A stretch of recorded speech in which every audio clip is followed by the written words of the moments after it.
این بازی پاس گرگان و شهرداری ارومیه است تو دست چهارم. نگاه کنید، ورزشگاه آرومه، بازیکن‌ها دارن بازیشونو میکنن، تماشاگرها دارن بازی رو تماشا میکنن، از تیمشون پشتیبانی میکنن، هیچ درگیری هم نیست. مربی ارومیه بازیکن خودشو میکشه بیرون. ببینید اینجا لگد زد، نشانه گذاری کردم روش، دوباره بهتون نشون میدم، بزرگ میکنم بهتون نشون میدم.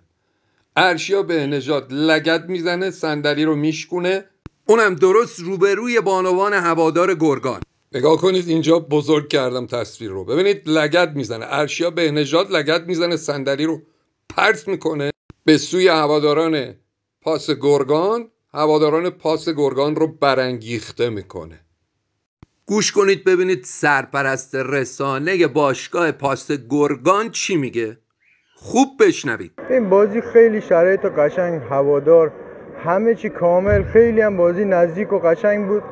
من نمیدونم آقای بهنژاد، به شخصه ازش خواهش کردم، گفتم تو رو خدا آقا ارشیا به 3000 هوادار نمیتونی فوش بدی که 5 نفر پیدا میشن که بیان با تو درگیر بشن. زد صندلی رو شکست، باز آرومش کردیم. آمد اینجا حاجیسا، آمد اون جواد حسین آبادی آمد حمله کرد سمت هوادارا و فلان اینا، بعد بازیکن آمد، حاجی عیسی آمد همه اینا رو جدا کرد، با لگد زد حاجی عیسی سرنگ مملکت تو نیروی مسلح، سرمربی رئیس هیئت والیبال استان، از جیب هزینه میکنه این تیمو نگه میداره که همین بچه‌ها بیان سربازیشون رو پادگان نرن، بیان توی شرایط بازی قرار بگیرن. یعنی واقعا این حقش نیست. هیچ جایی ما ندیدیم که بازیکن بیاد سرمربی تیم حریف رو لگد بزنه. بعد تو گرگان 6000 هوادار میاد بسکتبال، همه برمیگردن. امروز سالن پر بود، هیچ وقت این مشکلاتو نداشتیم، ولی یه بازیکن کل بازی رو تحت تاثیر قرار داد.